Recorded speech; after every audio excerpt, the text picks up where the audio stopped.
Welcome to Get Dumped On, previously known as the Infodump Podcast, but not today, baby. Nuh-uh. Tell them why. This is a different episode. We're going off the rails. This is a hostile takeover. Sure. Because Zac and Ash are on vacation. And the idiots left us the keys to the house. And they left us the keys to the house. While we're gone, make sure you don't drive the car. You got it. Yes, they screwed up indefinitely because it's the Beau and Andrew show now. They're not going to get any intro song. No. You're going to get what we give you. And you're not going to get any info dumped on you. No, you're going to get something special today. Mm-hmm. And today will be either a love letter or a hate letter to Zac, depending on how he takes it on the drive home when he listens to this. I expect we're either going to get a lot of text messages either praising us or being very upset that we're doing this. Do you think they're going to listen while on vacation? I really hope so. I genuinely hope they listen on their drive home, and I hope they don't crash their car. Yeah, out of anger or dying laughter. Who knows? Who knows? So, I don't know. Either way, Ash's safety may be in Zac's hand. Maybe in the balance because of us. But it's a price we're willing to pay. Oh yeah, for this. So welcome to the Beau and Andrew holiday special. Mm-hmm. I don't know why we're calling it that, but we are. This is not an official Get Dumped On episode. This is just us doing this because we're not going to leave you without content. This is a B-side track. Enjoy it. Everyone but loves it's also, it. Yeah. It might be amazing. It might be dumb. Who knows? You can enjoy it. Like the two of us, that combination. Hey, I'm not going to, I don't want to brag, but I feel like we're the cool ones. You know? I think so. I think people, they look forward to hearing Ash and Zac, but they come for us. Yeah. I could be reading that wrong, but... Or they come for Ash and Zac and then they stay for us. Oh, that's it. Yeah, that sounds better. That sounds better. Either way, let's get started. There we go. This is for Zac and Ash too. And everyone else who's listening. Everyone else, like, mostly for Zac, but I want you guys to come along with the ride with us and enjoy it. Here we go. Let me get a drink. That's a good idea. You good? You gonna relax that throat? Oh, I'm ready. I'm good too. It's loose, baby. It's loose. Mm-hmm. Detroit. The future. New technologies have left Detroit behind. In the wake of this changing economy has come poverty, social decay, and crime. This is a story about a cop named Murphy. Exterior. Detroit skyline, night, going down fast. Past 4 monolithic skyscrapers that rise above this crumbling industrial city, down into the dark streets of old Detroit, a turbo cruiser. Stubby police cars built over twin turbines roll through the city. The bad part of town at 3 a.m. Now the backup car appears. 2 blocks behind the lead car. Spotlights play across alleys, storefronts, and crumbling Moon Corp billboard that promises 8.6 tax credit on 20-year family contracts. Interior, backup turbo cruiser, Unit 217, 2 cops, Fredrickson and Connors, monitor an impressive array of electronics, readouts, pump cop information. These guys are dressed for heavy urban crime, padded bodysuits, high-impact plastic chest armor. Plastic? What? Yeah. Sleek helmets. Up ahead, the lead car's brake lights flare. Exterior, gutted store fronts. A shadow moves along the wall. These cops work together every night. Cop talk, voiceover, comlink. Got a rabbit running east on Hoover. So check it out, Roger. Chicken shit, sir. Over. Relax, pal. We got you on the grid. The lead car takes off, turning a corner. Interior, turbo cruiser 217, Connors. Connors watches the point car turn the corner on his center position hunter map. These cars appear as glowing red dots on a moving city grid. Fredrickson drives. See anything, Alcott? Yeah, it's a woman. Connors looks at Fredrickson. Interior, lead turbo cruiser, Unit 143. Alcott and Duffy are sharing a private joke. Duffy chokes back laughter. Alcott.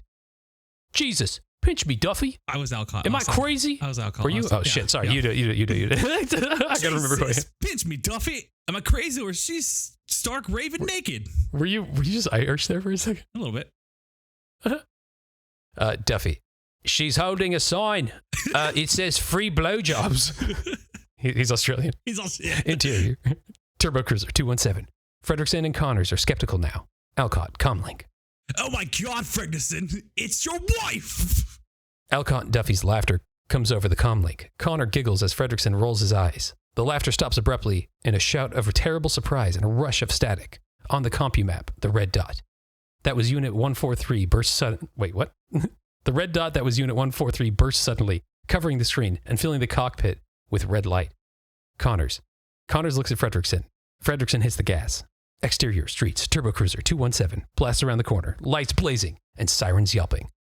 And then comes to a sudden stop. Turbo Cruiser 217.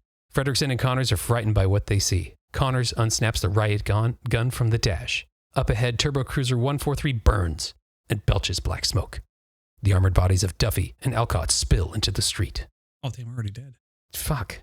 You be Fredrickson. Okay. Fredrickson. Unit 217 requesting backup and medevac. Officers down. Dispatcher, comlink. Unit 217, all available units presently engaged. Proceed as primary contact unit. Medvac request acknowledged. Connors scowls, pissed, and hits the door. Connors. Come on, I'll cover you. Exterior, Turbo Cruiser 143. The cops get out of the car. Fredrickson heads for the burning car. Connors moves to the middle of the street, turning in slow circles, checking doorways and windows and rooftops with the bayonet-mounted flashlight, that's pretty sick, on his riot gun. Mm-hmm. Fire reflects in Fredrickson's visor as he leans down close to Duffy. It's clear now that Duffy is a woman. Connors. Duffy? Fredrickson. Dead. Fredrickson moves quickly to Alcott. He's still alive, but in conclusive shock. Shot through the chest. Convulsive. Convulsive? Is that what that says? Oh, yeah. He's not going to make it. Connors moves in tighter circles, faster. Getting nervous. Connors. Come on, man. Let's get the hell out of here. Ka-chunk! Connors pivots, leveling his riot gun. A 5-shotgun barrage cuts him down. Fredrickson comes up shooting. Muzzle flashes illuminate the dark shapes that close in on him. He's hit in the leg, but he stumbles to the Turbo Cruiser and drags himself inside. Inside the Turbo Cruiser. Oh, God! Oh, fuck! Oh, my leg! My leg! My leg! Fredrickson fires the turbines as he closes his door. Monitors and readouts respond. He slams into drive and looks up. The windshield explodes into shards. Exterior street. Follow expensive black boots that walk past Connor's body. Past a gang member, Emile, who shakes a spray paint can past another gang member. Leon, who points a gun to Alcott's head and stops his convulsions. Does that mean he shoots him? That's what I'm seeing like? Maybe. Clarence Boddicker walks past the smoldering... Clarence Boddicker, what a name. Walks past the smoldering wreckage of Turbo Cruiser 143. He's a tough guy with glasses. Very smart. Very mean. Turbo Cruiser 217. Clarence leans in. Fredrickson is spaced out, blinking. Clarence smiles. He has charm. Clarence. Hey, you feeling? What is this? Clarence also He's also Australian. There's a lot of Australians going to be happening to this. Fredrickson turns slowly to look at Clarence. The right half of his body is badly damaged. Clarence. Go back and give your cop friends a message. Stay out of old Detroit. Also Australia and in Detroit. Yeah, that was Australia and Detroit. Clarence shoves the car into drive with the muzzle of his autoload. Fredrickson struggles to steer. The car moves away, drunkenly, leaving behind Clarence and his gang. So the car was drunk? The car was drunk? Were they both? Was he? The car moves away slowly, drunkenly. Clarence shoulders his autoload. Emile, the youngest, sprays huge numbers on dead cops. 29, 30, 31. Joe snaps his fingers and Steve lights a Camel. I assume that means a cigarette. Cigarette, yeah. Bobby picks up Connor's riot gun and tosses it to Dougie. A police car burns behind them. Interior, Turbo Cruiser 217. Fredrickson is terrified. He's dying and he knows it. Fredrickson. Officer needs assistance. Sector GK2. Oh, man. Officer needs assistance in old Detroit. Ah, Jesus. I fucked up. Fade to black. Media break. High energy news music over slick montage of modern Detroit featuring the cheerful faces of co-anchors Jess Perkins and Casey Wong. The hyper upbeat narrator says, "This is Media Break. You give us 3 minutes and we'll give you the world." Jess Perkins and Casey Wong. Jess, 33, is cool, blonde, very poised, and all business. Casey, 38, Eurasian. Suit and tie, flat top haircut, and lots of teeth. Stares straight at us with a fixed look of concern. Casey. Am I Casey? Yeah, you be Casey. Okay. I'll be Jess. I'm gonna do a news anchor. Let me put on my bite voice. Your bite voice.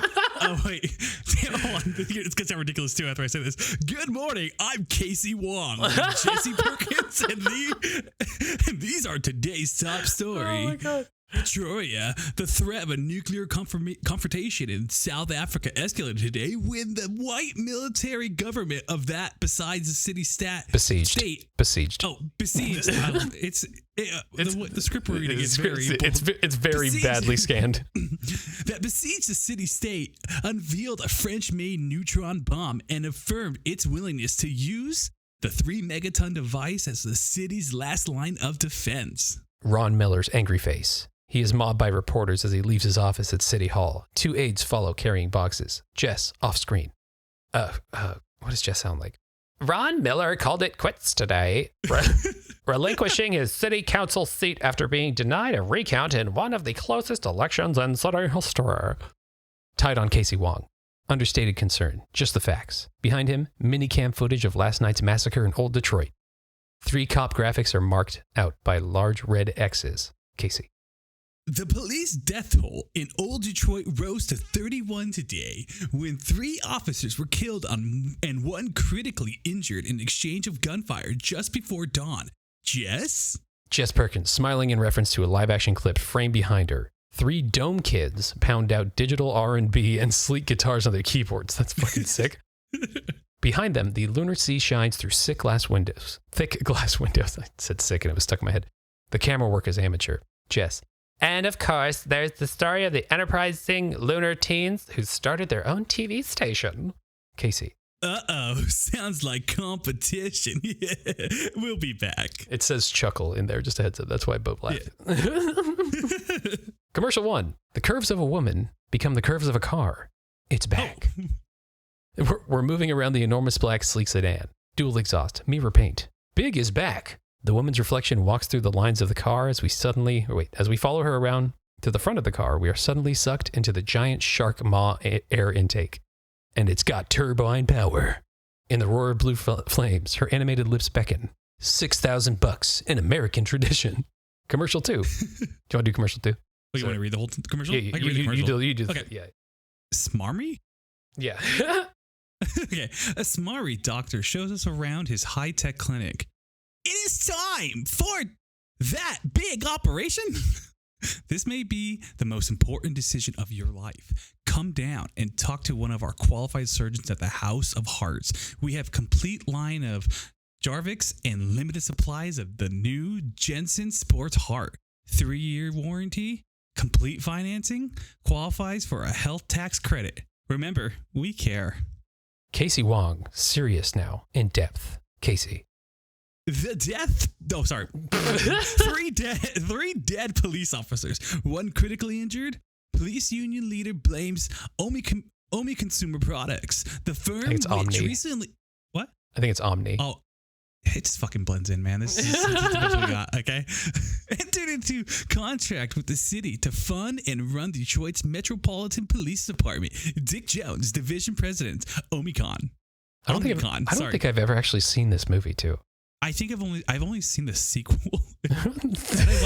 Like me and my buddy would for some reason when we spend a night we just flip through it's 2:00 in the morning, right? We're middle schoolers. Yeah. And the only thing we'd ever just agree to watch on would be RoboCop 2. And it would be every other weekend when he stayed over, we just ended up watching RoboCop 2. That's awesome. I've never seen the first one. Well, now you will, baby. Dick Jones behind his desk, 55, handsome, a sleek silver fox, very confident. Jones. Every policeman knows the risks he faces in the field. Ask a cop and he'll tell you. If you can't stand the heat, better get out of the kitchen. Video breakup. Exterior, Old Detroit precinct. Day following. A man with an athletic bag as he walks past bullet-riddled turbo cruisers where cops unload money? What does it say? Mangy suspects. Mangy, yeah. From a PTV, prisoner transport vehicle. He uses a card key to open a door marked police only. Interior, precinct, booking desk chaos. Lots of cops standing around booking terminals, wounded cops and suspects alike, families. Lawyers and bail bondsmen crowd the guy in charge, Sergeant Reed, 50, very gruff, built like a tank. Slimy lawyer. Attempted murder? It's not like he's killed someone. Oh, wait, I went from Colonel Sanders? I was trying to do the old time, hey, come on down here. See? Yeah, this is clearly a violation of my client's rights. Bail bondsman. Make it aggravated assault and I can make bail in cash now. Reed. Listen, pal. Your client's a scumbag. I love it. You're a scumbag, and scumbags talk. To the judge on Monday morning, now get out of my police station and take Laughing Boy here with you. The man, Murphy, pushes his way through a crowded room and steps up to Reed's bench and drops his badge in front of Reed. Murphy, that's you, Beau. Oh, how did I do Murphy's voice? This was RoboCop. Oh, how do I do RoboCop? Oh, okay. God, I don't know. Is he from New York? Hey, I'm Murphy, transferring in from Metro South. Nice precinct. Oh, Reed, sorry. Reed. Nice precinct. We work for a living down here, Murphy. Get your armor and suit up. Interior, precinct, locker room. Moving past lots of loose locker doors slamming as cops both... What? Oh, as cops of both sexes... Yeah, it changes pages. As cops of both sexes change in and out of uniform. 3 wall-mounted TVs pump out information. This precinct was built in the late 70s and is falling apart now. Starkweather, nearly naked but wearing his helmet, monitors the department comlink. Chessman. Any word about Fredrickson? Starkweather. Oi, they're still listening to him as critical. Listening to him as critical. Manson. His wife must be going out of her mind. He's from England. These are weird British folks. Yeah, he moves to Murphy's locker. Murphy suits up, climbing into a standard issue padded bodysuit with 2 patches on each shoulder, DPD and OCP. Manson. So, what brings you to this little paradise? Murphy. Hey, I'm walking here. Hey, yeah, you got me, man. Oh, damn it. Damn it. Walking here, Detroit. No, New York. OCP's moving a lot of guys around. No, he went Australian. Around the department. I'm going to Australia now. Around the department. Kaplan, OCP patch. Oh, God, I'm running out of voices. Omni Customer Products. What a bunch of morons. They're going to manage this department right into the ground. That was Casey Kasem. Oh, okay. Starkweather. They cut 10 guys. Oh, wait, how did I do that? I kind of was going. I thought I was trying to. That one was actually trying to go to the first Australian, right? British. They cut 10 guys loose over on the east side. Ramirez. British. Oh, can I do this one? You can definitely. Yeah, go for it. Hey, try to get back up when you're in a jam. Chessman. Try to find a medvac after you've been jammed. Sergeant Reed and a clerk with a box enter and head toward Fredrickson's locker. Everyone notices except Kaplan. Kaplan. I'll tell you what we should do. We should strike. Fuck him. Oh, yeah, he's a Canadian. Yeah, I think he's Canadian. Kaplan shuts up as Reed shoulders past him to Fredrickson's locker. He slides the nameplate off and tosses it into the box. Now he opens it, and the clerk begins to clean it out. Reed. The funeral will be tomorrow, and the department asks all officers not on duty to attend. Donations for family may be given to Cecil, as usual. Cecil, the clerk, looks up from his box and squints at all the angry cops. Reed returns to Kaplan, glaring, then moving on. Reed. And I don't want to hear more of this strike talk. We ain't plumbers, we're police officers. And police officers don't strike. Then, as he leaves. Murphy, front and center. Murphy holsters his... that's pretty good. I don't know what he did at the end. Like, he switched the accent. He went from, like, old man to, like, hey. Oh, you know, everything just goes Australian or British. It's fine. It's fine. Murphy holsters his 9... Yeah, it is. Murphy holsters his 9mm service automatic, slings his helmet, and slams the locker door. Interior, precinct, booking desk. A dust head goes berserk suddenly. A little cop Lewis grabs him. The prisoner lashes out with manacled hands. Manacled hands. Manacled? Lewis goes down hard. Mansled. Lewis goes down hard, gets back up, and systematically beats the hell out of the guy. Reed. Lewis, I'm here. When you're done fucking with your suspect. The prisoner drops to the ground unconscious. Lewis heads for the booking desk. Reed climbs into his elevated chair. Below him, Murphy stands. Reed. This is gonna be your new partner. Murphy, meet Lewis. Show him the neighborhood. Lewis pulls off her helmet. She's got a strong, pretty face. Her eyes are very clear. She shakes Murphy's hand. Lewis. Glad to know you, Murphy. Interior. I'm doing a new voice for Murphy. Interior parking garage. Cops jump into their turbo cruisers and fire the twin turbines. Lewis, chewing gum, all business, leads the way to their car. She opens the door. Lewis, I better drive around until you know your way around. Murphy, I always drive when I'm breaking in a new partner. He gets in, smiles big as he pulls the door shut, and fires the engine. Lewis walks to the other side of the car, scowling. Murphy hits the gas. Interior, turbo cruiser, speeding toward two turbo cruisers that idle in the mouth of the exit ramp. Cops from the night shift swapping war stories with cops from the day shift. Murphy accelerates, blasting in between the two cars and up the ramps. He looks over at Lewis to see how she's taking it. She blows a bubble and breaks it. Exterior, precinct. The turbo cruiser leaps into the street and races away from the gleaming city skyline. The OCP tower rises 151 glass and steel stories above the city. This is corporate headquarters of Omni Consumer Products. Interior, CMI tower, glass elevator. Muzak? Oh, Muzak, yeah. Does that mean, let's say music? Muzak. Young professional overture. Meet three young executives as they step into the elevator. Morton, 28, a hyper-aggressive snurd. It doesn't say nerd, it says snurd. It's nerd. Johnson, 43, black, glasses, a middle management lifer. And Kinney, 26, trying hard, but ultimately the wrong man in the wrong place.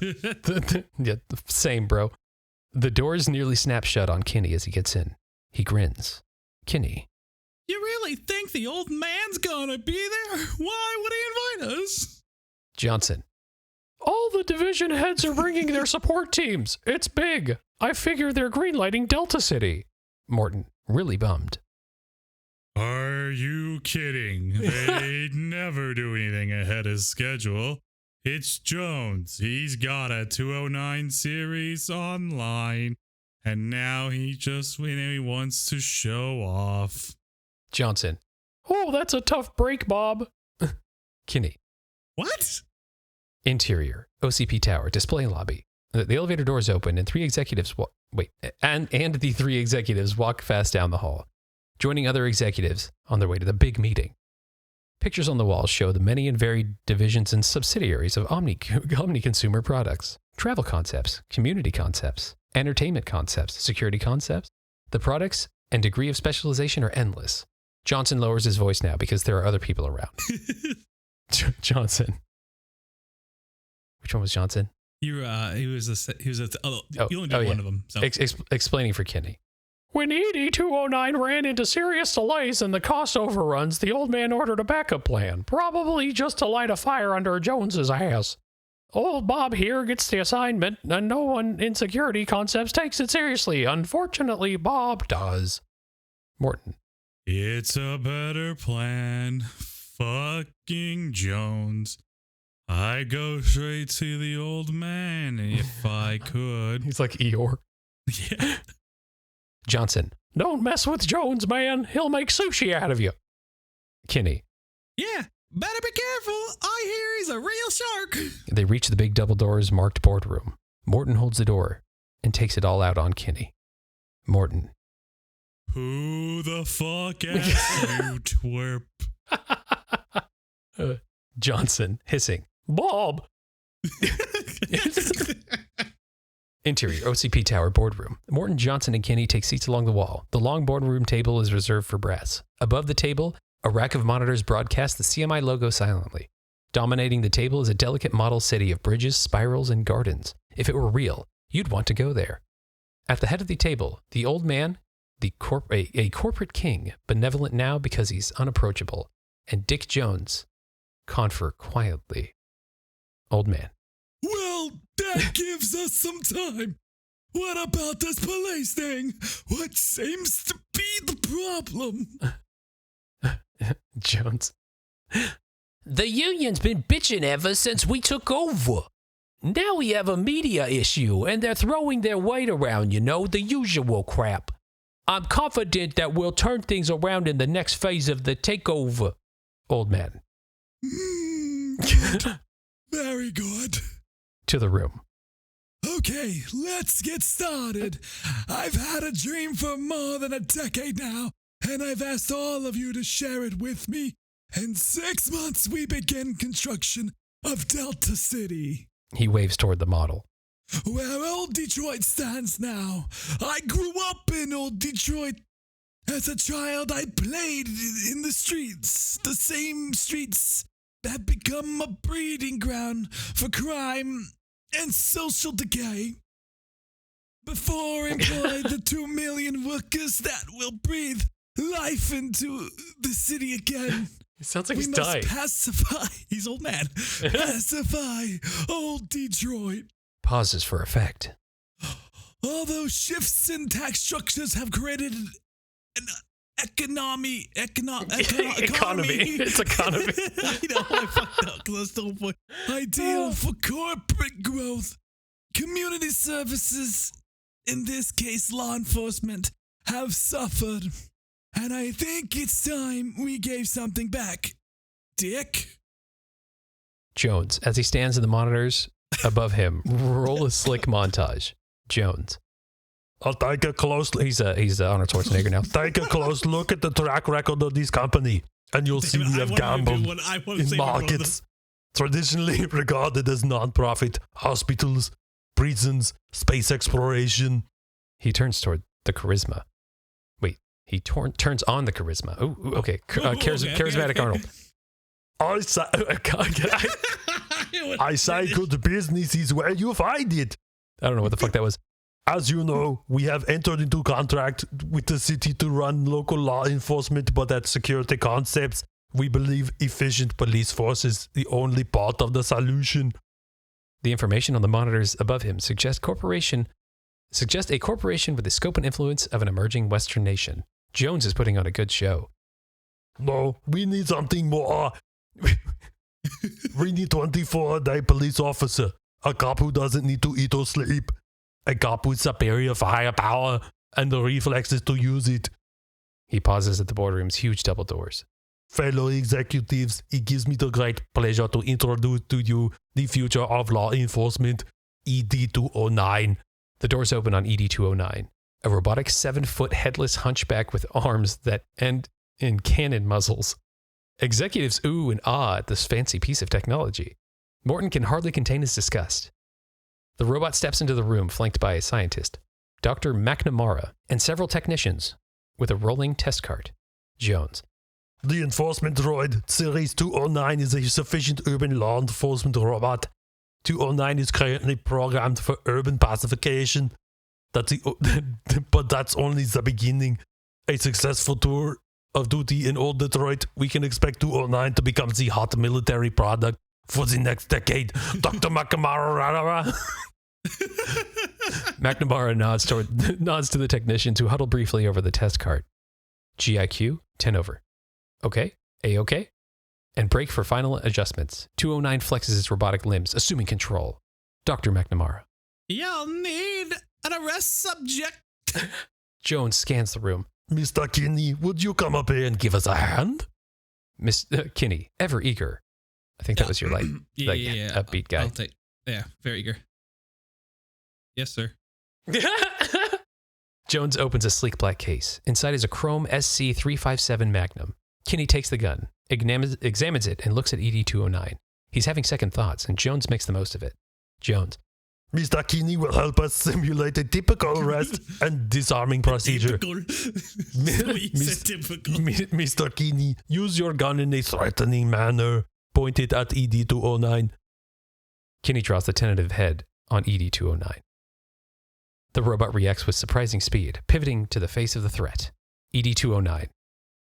A soothing mechanical voice. Beau, I'm very excited. Oh, hold on. I got this. Here, let me try something quick. Let me tell me if this. It should pick it up. Ready? Okay. Please put down your weapon. You have 10 seconds to comply. What the Your fuck? civilian rights are currently in effect. You have now 15 seconds to comply. How the fuck do you have a fucking soundboard? It's the blue voice. Oh my god, damn it. Now I'm sad that I didn't prep for this. I totally have that on my computer. It's fine. We'll do it next time. I just looked at it. I'm like, oh my god, I forgot I can do that. That's amazing. Wait till you hear that in Bane's voice. Oh god, Kinney is ready to piss his pants.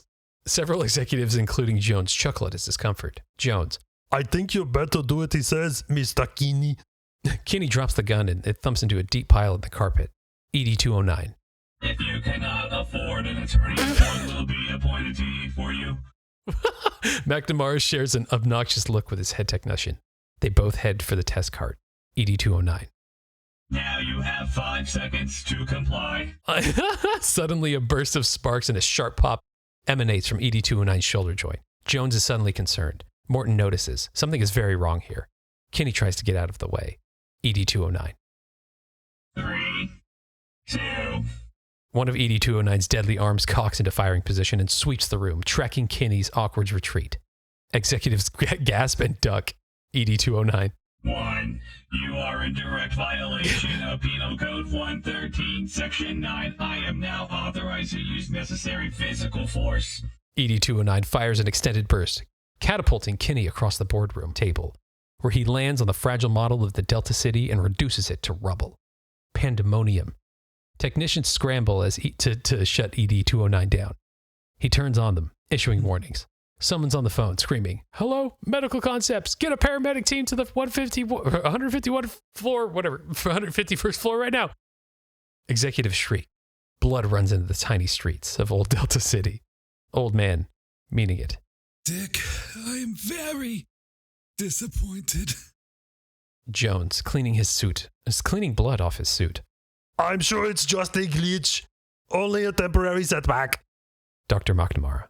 He didn't hear the gun drop. I forgot what her voice was. I forgot too. Old man, ignoring McNamara. You call this a glitch? We're scheduled to begin construction in 6 months. This temporary setback could cost us $50 million in interest payments alone. Morton sees his chance and grabs it. Morton. I think it's the sad guy. Oh, not necessarily, sir. Perhaps you are aware of the RoboCop program that was secretly developed by myself at Security Concepts as a contingency. Every one of my coworkers. For just this sort of situation. Jones, smooth. Thank you for your concern, Mr. Morton. I'm sure this is something we could take up at my office at a more appropriate time. Old man. Now wait a minute, Dick. Maybe what we need here is a fresh perspective. Tell me more about this plan of yours, Morton. How long will it take? Morton. We're ready to go, sir. We restructured the department and place prime candidates according to risk factor. The prevailing conditions in Old Detroit. I'm confident we can produce an effective prototype in 90 days. Old man. Very good. Get your staff together, Morton. I expect a full presentation in 20 minutes. The old man leaves. Jones lights a cigarette, glaring at young Morton. Paramedics explode into the boardroom and go to work on Kinney. Interior, OCP tower, glass elevator. Morton and Johnson ride down the elevator. Morton is elated, almost dancing, a sort of touchdown shuffle. Morton. That's how it's done. And here's a shovel noise. In the big leagues, Johnson. See an opening. Go for it. I forgot what Johnson sounded like. Johnson. Better watch your back, Bob. I thought he was Schwarzenegger. That's Jones. That was Jones. Yeah, Johnson. Better watch your back, Bob. Jones is going to come gunning for you. Morton. Fuck Jones. He fumbled the ball. And I was there to pick it up. Morton. Again. Okay, sorry. Too bad about Kinney. Life in the big city. They fall silent. Music. Young Professional Victory March. Johnson. Oh, when do we start? Morton. As soon as some horse schmuck volunteers. Exterior, Old Detroit Burger Stand, night. Burned out buildings line the street. The turbo cruiser is parked at the curb. Murphy leans on the hood listening to the cop chatter on the comlink and practicing a gun trick. At the counter, Lewis pays for coffee with a credit card. She walks back to the car and sets the coffee on the hood. Murphy flips his gun and guides it into his holster. He does it again. Lewis. Pretty fancy moves, Murphy. Murphy. My kids watch this cop show. TJ Laser. This laser guy does that every time he takes down a bad guy. Lewis. And you didn't want to disappoint him. Murphy. Role models can be very important to a kid. Lewis. Uh-huh. Murphy. Okay, I get a kick out of it. Lewis laughs a little and chugs coffee. A beep tone sounds. Interior, turbocruiser. The dash comes to life. Information moves across the VU screen. The E-TAC sorts through grid maps at high speed. Dispatcher. Comlink. All units in the vicinity, 211 in progress, grid plate 107, subsector 16, white panel van. Detroit is just full of British It's people. just so many British and Australians. Murphy. That is us. Exterior street. Murphy and Lewis toss their coffee and head for the car, hopefully in a garbage can. When Murphy reaches the driver's side, Oh, they litter. Lewis is already sitting there. She smiles and pulls the door shut. Interior, turbocruiser. Murphy settles into the passenger seat and gives her a look. Lewis hits the gas, pretending not to notice. Murphy. Central Unit 154 responding. Dispatcher, comlink. We copy 154.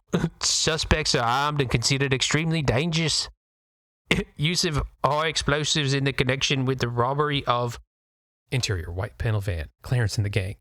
The van is crowded with men, weapons, and charred sacks of money. Adrenaline is pumping. Clarence. You burnt them fucking money? Bobby. Well, I had to blow the door. What do you want? Clarence. It's as good as mocked, you asshole. He throws a handful of charred bills in Bobby's face. Emile, the wheelman, checks his rearview mirror. Emile. Clarence, we got a cop on our tail. Interior, turbocruiser, closing in fast on the van. Dark streets howl by. Lewis hits switches, and suddenly the turbocruiser strobes to life with lights and siren. Murphy. Central, we are in pursuit of a possible 211 suspect. Request backup. Interior, white panel van. Everyone looks scared. Clarence crams gun. Clarence, He's ready to my fucking geek just end it. gonna kill himself. Clarence crams gum into his mouth, chewing furiously. Emile. This train ain't gonna outrun the twin turbines. Clarence. How'd I do Clarence? I don't remember. How did I Yes. fucking do it? I just did it. I don't know. Well, you better slow down then. Emile. What are you, crazy man? Clarence. Shut the fuck up and just do it, man. Bobby, get the door. Exterior, turbocruiser closes in on the van fast. Murphy has his gun out. Interior, white panel van. Everyone has a shotgun pointed at the rear doors of the van. Bobby sits ready to kick the rear doors open. Clarence. Now! Bobby kicks the doors open, and everyone fires at once, but there's no turbocruiser. Only an empty street. Clarence's men are confused. Leon turns on Emile. Leon. Oh, what the fuck? Emile. There's a man. Oh, sorry. No, sorry. Try again. He's there. Man. I read that completely wrong. He did, and the turbocruiser swerves in from the left side. Lewis swerves across the road, and Murphy fires into the van. Bobby is hit in the leg. Joe and Steve fire their auto loads wildly. Lewis makes another pass from the right, and Murphy's bullets slam into the van and ricochet. Bobby screams and screams. Bobby. No, what does Bobby sound like? Oh, I think Bobby was what I did for Leon. It's fine. Yeah. Shit, my leg. Oh, God. Clarence. Shut up, Bobby. I'm trying to think. Bobby. Oh, God. Clarence, my leg. Clarence. All right, Leon, Joe, lift him. Interior, turbocruiser. Up ahead, the van swerves back and forth trying to shake Lewis. Murphy reloads. Lewis sees something coming too late. Exterior, street. Bobby is tossed, kicking and screaming from the back of the van. His body hits the hood of the turbocruiser and smashes into the windshield, sticking there, blocking any view of the road. Lewis fights the wheel as the turbocruiser jumps the curb and mows down a row of parking meters. Those are hard. Like, those are cemented in. Yeah. That's a pretty hard-ass turbocruiser. The white van makes a quick turn and disappears. Interior, turbocruiser. Bobby, unconscious or dead, hangs hideously on the front of the windshield. Murphy pushes him off of the car. Oh my God. Lewis slams in reverse, brakes, and takes off again. Murphy, comlink. Central, we are in pursuit of a suspect vehicle. Shots fired. Suspect has been injured. I'm kind of leaning the Connery there for a second. Yeah, it usually does. Request medevac code 3, night and century. Priority request backup. Repeat. Central, we are in pursuit. To Lewis. It's still Murphy, right? Yeah, it's still Murphy. Okay. I've got a heart. Oh, I'm sorry. I wasn't a heart attack. I've got a heat track. They're heading west over the Webster Street Bridge. To Lewis again. Want to know a shortcut? Turn right on 19th. Lewis. Yeah? How'd you know? Murphy. I grew up around here. It used to be a lovely place. I changed the line because it's lovely. I like that. Yeah. That's much better. Yeah. That makes it much better. Exterior streets. The turbo cruiser roars away full throttle and takes a hard right turn. Method acting. Exterior warehouse. A full moon hangs over the white van. Doors open and empty. The turbo cruiser pulls up silently to the side of the warehouse. Murphy punches in on the keyboard. The VU screen tells him, all units presently engaged. ETA 20 minutes. Murphy and Lewis look at each other. Exterior warehouse. Murphy and Lewis get out of the car.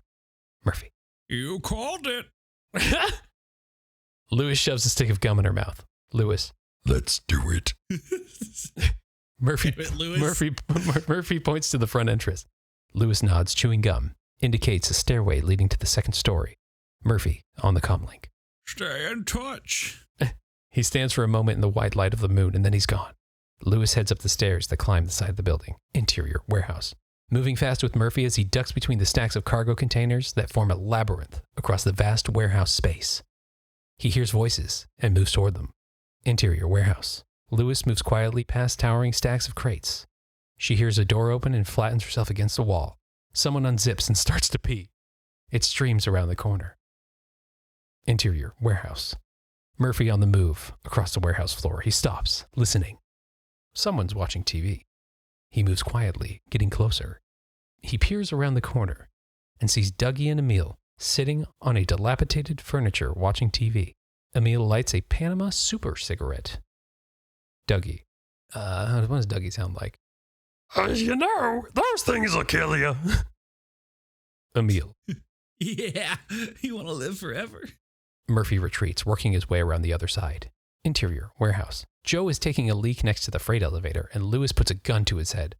Lewis. Freeze. Joe looks down. This is embarrassing. Lewis. Okay, let's see those hands. Nice and easy. Joe. Joe, baby. Nice and easy. That's probably what he sounds like. Yeah, it sounded very slimy. A blackjack drops into Joe's empty hand. He faces Lewis. Joe. You, mind if I zip this thing up? Lewis looks down for a split second and Joe belts her in the face, knocking her back into the open freight elevator shaft. Joe dives for his auto load. Interior elevator shaft. Lewis lands hard and in puddles of dark water and grease. Blood on her jaw. Out cold. Joe stands over the open shaft, zipping his fly. He shrugs and grabs his shotgun and heads off. Interior warehouse. Murphy steps up behind Emil and Dougie. Murphy. Drop them, boys. Dougie grabs for his shotgun and Murphy fires. The bullet goes through Dougie and takes out the TV. Oh, Dougie. Aw. Emil looks down at his gun uncertainly. Murphy. Make your play, creep. Dead or alive, you're coming with me. Emil drops his auto load. Murphy kicks it away and comes up with a pair of handcuffs, nervous about the shot he fired. Murphy on the comlink. Lois, I've got a situation here, girl. It's getting heavy time. Then. Okay, tough guy. Oh, wait, no. Yeah. Okay, tough guy. There you go. You That's know much the better. routine. Hands on your head. Interior elevator shaft. Lewis comes to. She moves stiffly. Everything hurts. Warehouse. Murphy. He moves to cuff Emil. Suddenly, he hears the action of an auto load. Ka-chunk. I think it's like ch-ch. I think that's what that means. That's a Yeah. He looks up. Chan covers them from above. Leon moves in from the side. Leon. Which one was Leon? I don't know. Why don't you let's take it from here, Emil? Drop the gun, cop. Murphy sets his jaw as Leon puts the barrel of the autoload against his neck. He lets his Matiba fall. I don't know what that means. Emil twists away. Emil. Was I Emil? You were Emil. Yeah, you were Emil. I was Oh. Dougie. Sorry. Yo ass is mine. Clarence from the shadows. Not yet, it ain't.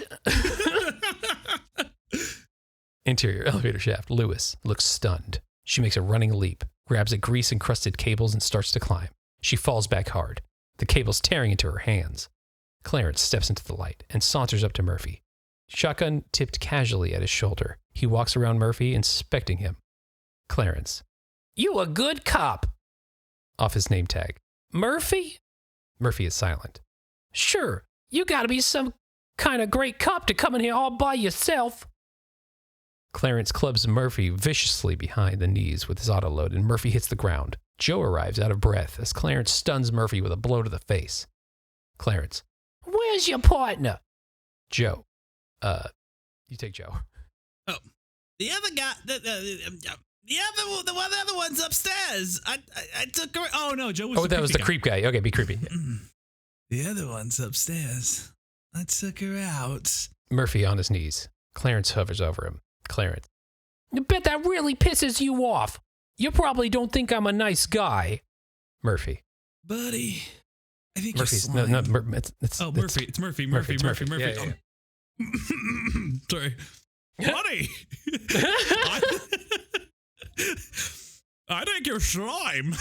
Clarence steps on Murphy's arm, playing into his gang. Clarence. You see, I got this problem. Cops don't like me, He brings his shotgun down. and I don't much like cops. He puts the muzzle of the autoload onto Murphy's wrist and pulls the trigger. Murphy's right hand is blown off. He gasps and grabs his wrist. He's never known so much pain. He struggles to stand. Interior, elevator shaft, Lewis claws her way up the cable, inching upwards, sliding back using all of her strength. Murphy's ragged breathing comes to her over the comlink. Interior warehouse, Clarence turns to the gang, grins, shoulders his shotgun, and walks away as Murphy struggles to stand. Clarence. Now he's yours. It's like a Batman, or like a Joker, henchman. Henchman. He's yours, boss. Emil blasts Murphy in the chest, knocking him across the warehouse floor. Joe and Chan move in, firing. Interior, warehouse, ground floor, Lewis swings out of the elevator shaft and races into a towering maze created by stacked pallets of beer cans. Murphy. A blast spiderwebs his armor, and another blows it away. In shards, Steve fires at close range twice and blows Murphy's right arm off. Lewis runs, turning through the alleyways of the labyrinth, desperate, frustrated, while shotguns boom in the distance. Murphy. His helmet is blown off the top of his head. Joe and Emil fire together, blasting Murphy's legs. He struggles to stand on his broken limbs. Murphy's point of view. This is how things look when you're dying. The room is a blur. The faces of the gang swirl in front of him, threatening, leering. Emil, Joe, Chan, Leon, Clarence. The gang looks at each other. The bloodlust is cooled. Joe shrugs. Joe, that's the creepy guy. I'm out of ammo. Oh, I don't know why I hated that. I'm out of. Yes, that's that. I'm out of ammo. Clarence steps forward, pulls a black Desert Eagle from his belt, aims and blows off a piece of Murphy's head. Jesus. Jeez. Murphy goes down and stays down. Clarence. Okay, let's split. This place is going to be crawling with cops. Leon. Was Leon the high pitch guy? Yeah, sure. Shit! This was a great hideout. They melt away into the dark warehouse. Lewis running and running and running. She rounds a stack of cargo containers and stops short, grim, staring at Murphy, sprawled in his own blood. Lewis. Oh, Murphy. Outside, she hears the van screech away. Warehouse floor. Huge stacks of containers dwarf Lewis as she kneels beside Murphy's body. Okay, stop snealing. I just can't. Lewis on the comm link. Officer down. Repeat. Officer down. The most light she's had. She doesn't Central. beat you. I need a medevac. Code 3. My partner's been shot. Dispatcher, comm link. You be the dispatcher. You are medevac property. Help is on the way. Calm down, patrolman. Lewis, comm link. You calm down, asshole. Get me a medevac now or you're gonna need one. Exterior night. Police helicopter. It's a small woman, too. I know. Police helicopters idles as two paramedics lift Murphy into a pod on the landing skid of the helicopter. His good arm falls limp. One paramedic straps the arm down as the other revs the helicopter. Paramedic. What paramedics sound like? Oh, Ray Romano. Jesus, I think this guy's still alive. He jumps in. Yeah, that's not good. He jumps in the helicopter, rises, banks, and roars away. Lewis stands alone, looking small, oblivious to the prop wash that blows tears back across her face in streaks. Exterior, medevac helicopter night. The helicopter soars over the river underneath a full moon. We hear the steady thump, thump, thump, thump, thump of the helicopter's blades. Close in on Murphy. Through all the blood, his eyes flicker, darting wildly. His point of view. The flashing lights of the medevac and the city below begin to bleed together. The thump, thump, thump, thump, thump of the helicopter become Murphy's heartbeat. It's slowing down. We're hovering directly over Murphy's body on a gurney as a team of doctors and nurses race down a hospital corridor. They're working hard to save him. As we hit the OR doors, fade. Heartbeat. We're underwater. We break surface, fighting. Mom smiles down at us, reassuring. What does his mom sound like? I got this one. Okay. I'll go. Oh, me and your father care about. Yeah. Keep your head up above water. You're gonna be all right. No, I fucking faded. I had the beginning. That's fine. I was trying to do that concerned old Jewish mother. Oh, you know, me and your father worry about you. Keep your head above water. There we go. Yeah. You're going to be all right. Fade. Heartbeat. We're flailing and punching at a mean-looking kid, and he's giving it back. Other kids in the schoolyard egg us on. Come on, Murphy. Get him, Murphy. Sounds like Clarence Fade. Heartbeat. A pretty girl filled with youth and hope runs and jumps into our arms and leans in to kiss us. Fade. The pretty girl, 10 years older, our wife, stands with our son. Move away fast and fade. A straight green line against black. A scream of an EKG machine. I've got a straight line. An Australian doctor yells. Crash cart. 10 cc's of adrenaline. Stand clear. Zap. Emil stands before us, leering. Fade. Hit him again. Zap. Joe stands screaming. Again. No, Zap. no, these are people that shot him. Oh, yeah, sorry. Yeah, So Joe stands Again. screaming. Fade. Again. Chan smiles. Placid. Fade.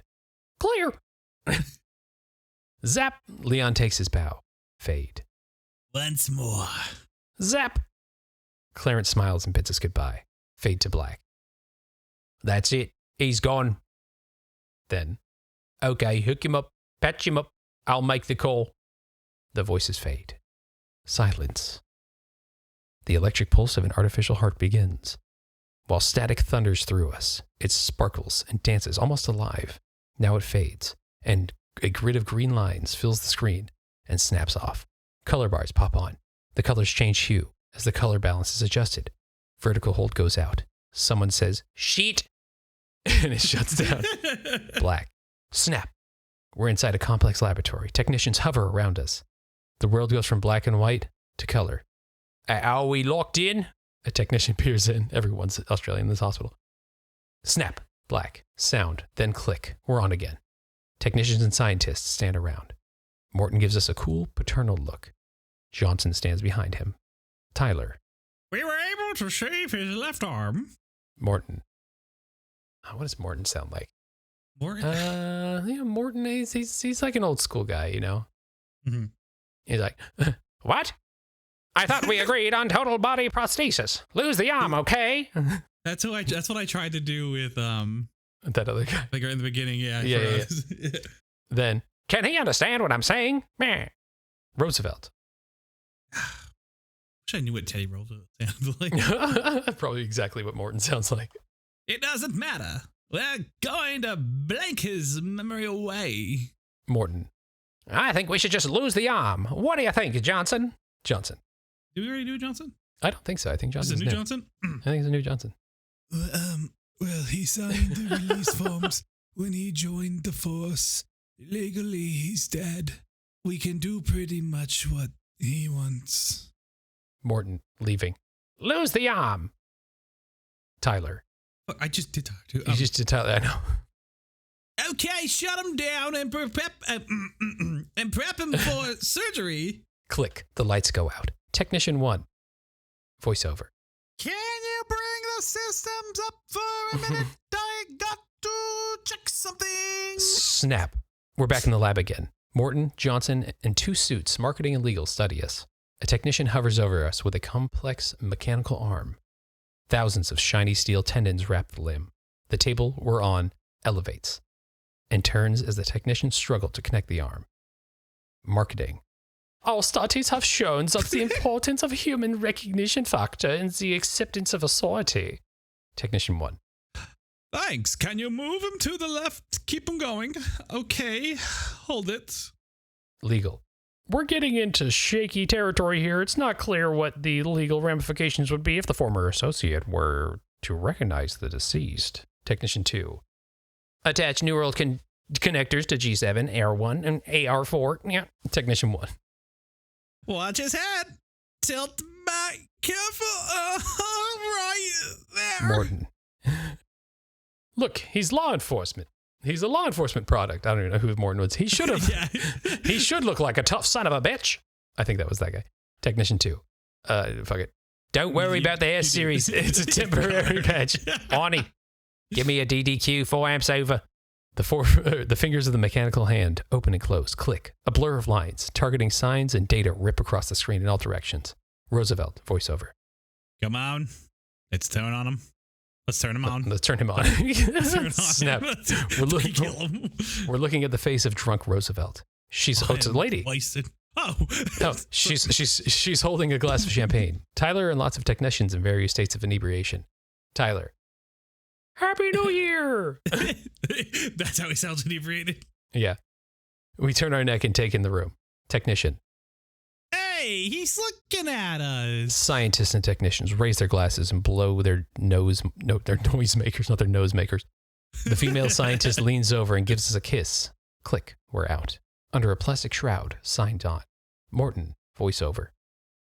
We got the best of both worlds. The fastest reflexes modern technology has to offer. Onboard computer-assisted memory, and a lifetime of on-the-street law enforcement programming. I would like to present, the RoboCop. The shadow of a hand grabs the plastic shroud. RoboVision. We are unveiled. Awesome. We step into a large room filled with OCP executives, scientists, and technicians. Data chugs up the screen as we analyze everything we see. A sudden burst of applause as we walk forward into the room. As we pass a mirror, we catch a glimpse of blue steel. Exterior, precinct, night.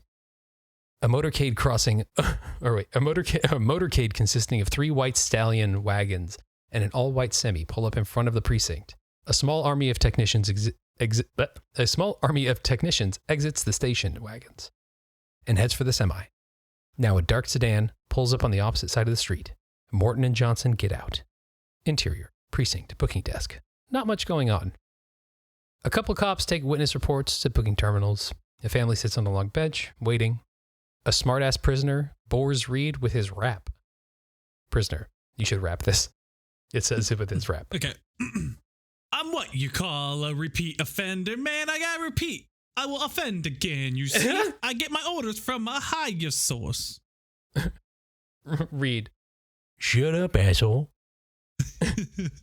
The front doors open and Morton walks in like he owns the place. Johnson and Dr. Roosevelt hurry to keep up. A sea of technicians surge in, carrying boxes. Morton. There's a holding cell on this floor. That's set up for observation. Roosevelt, studying a floor plan. Oh, sorry. I jumped to it. You're good. Yeah, looks perfect. 4 men edge through the door with a large piece of equipment resembling a chair. Reed. Hey, what's this all about? Morton. Who is this guy? Johnson, checking a file. Sergeant John Reed. Morton. This is official OCP business, so please get lost. Back to business. I figure we got 4 or 5 days to set up. After that... Morton, Roosevelt exit. Johnson hangs back. Reed fumes for a second, and then grabs the phone.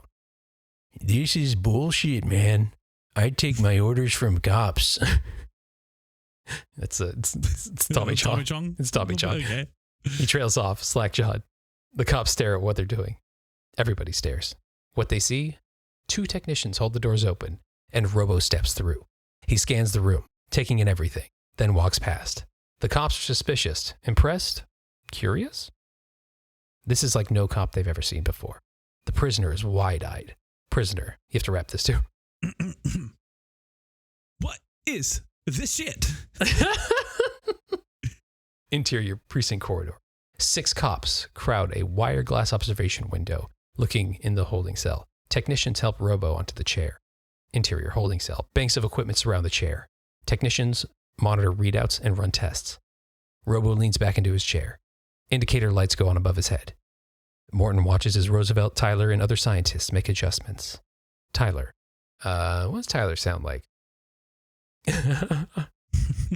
Whenever you're at rest, you will sit in the chair, okay? Robo. This is Murphy now, right? This is Murphy now, yeah. Yes, I understand. Oh, it's perfect. It's so good. RoboVision. Indicator graphics and information readouts pop out. Pop on and off in reaction to what we see, but never completely obscure our vision. The ultimate heads-up display. It's like the Apple Vision Pro. Roosevelt. That's the lady. Yeah. No, you forgot yours. Wait, what? That's the lady, Roosevelt. I understand. Wait, did I get lost? I think you might have got lost. What's the line I'm supposed to read? We can check his exact location at all times with one of my these. God, because it's still right there. Okay, I thought it was still continuing. Okay, sorry. Oh, yeah. We can check his exact location at all times with one of these. The CompuMap card. This is the shape of maps to come. Morton. Well, how does he eat? Roosevelt. His digestive tract is extremely simple. He points out a machine. Wait, isn't that a she? That's a typo. Yep, it is. This processor dispenses a rudimentary paste that sustains his organic system. Morton presses a button on the processor unit. Brown paste pumps into a paper cup. He tries some. Morton. It tastes like baby food. Interior precinct, firing line. A steady thunder rolls down the line as cops exercise their revolvers. Now, above the steady thunder, gunshots, louder and more distinctive than the others. Several cops stop shooting to investigate. Lewis fires double-handed with fierce concentration, scoring B7. 87? That's an 8. That's not a B. That's an 8. Scoring 87. She hears the gunshots now and turns as cops move past her down the line. Through a crowd of cops, Lewis pushes her way forward to get a better look. Cops talk low. Foley. Hey, it's a super cop. Starkweather. What kind of gun is that anyway? Robo fires his huge Auto 9 surrounded by scientists and technicians wearing hearing protectors. Morton, smiling, has his fingers in his ears. Lewis pushes her way to the front as Robo drops one clip, loads another, and resumes firing with military precision. Manson. Well, shit. This guy's really good. Ramirez. Hey, he's not a guy. He's a machine. Gilmore. What are they gonna do? Replace us? Kaplan. Oh, no fucking way a machine ever gonna replace me. The silhouette target. Bullets pound through paper like machine gun fire. Well, yeah. And form a perfect circle in the head of the target. A similar 9-point circle already outlines the target's heart. Lewis and other cops exchanges glances. Impressed. Robo reloads and fires. The clip falling at his armored feet, along with the expended shell casings. The silhouette target is shot ragged, falling apart as the alley fills with smoke. A digital readout above the target reads 100. Robo finishes firing, spins the A9 on his finger, and twirls it into his holster. Kaplan, Manson, and Starkweather watch, impressed. Manson looks at Kaplan, wagging his eyebrows. Kaplan spits. Lewis is stunned. She's seen this before, as she steps up to Robo as he passes. But he walks right past her. Tyler, Roosevelt, and technicians hover around us with clipboards and checklists. Morton paces. Excited. Tyler. A targeting grid. Tyler points at objects with his pen. Command graphic, targeting, lines, vector, and form, a targeting grid wherever he points. A technician says, check. Tyler. Voice stress and analyzer, 1, 2, 3. Command graphic. Voice stress analyzer, a complex analysis of Tyler's voice is rendered. Check. Tyler. Record playback. Bring it up to half. Command graphic. Record.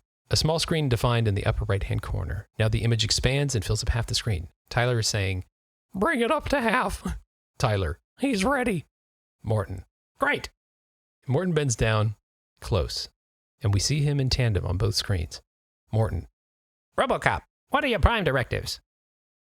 The command graphic. Prime directives as they check up the screen.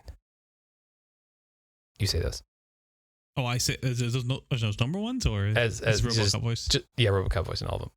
Okay, RoboCop voice, okay. Directive 1. Serve the public trust. Directive 2. Uphold the law. Directive 3. Protect the innocent. Directive 4. Classified. Robo in the chair recites for Morton. Robo. Serve the public trust. Uphold the law. And protect the innocent. Morton. Very good. Interior. Precinct. Booking desk. Reed and several other cops are writing out reports at terminals. Robo and Morton are entering. Robo and Morton enter, trailing technicians. Morton. He needs a car. Stoic. Reed tosses a set of keys to Morton. Robo snatches them midair. Robo. Thank you, Sergeant Reed. Reed. Sure. Anytime. I think Sergeant Reed was you and way different from before. It's fine. Robo heads for the door. Morton. Go get him, boy. I just punched my microphone.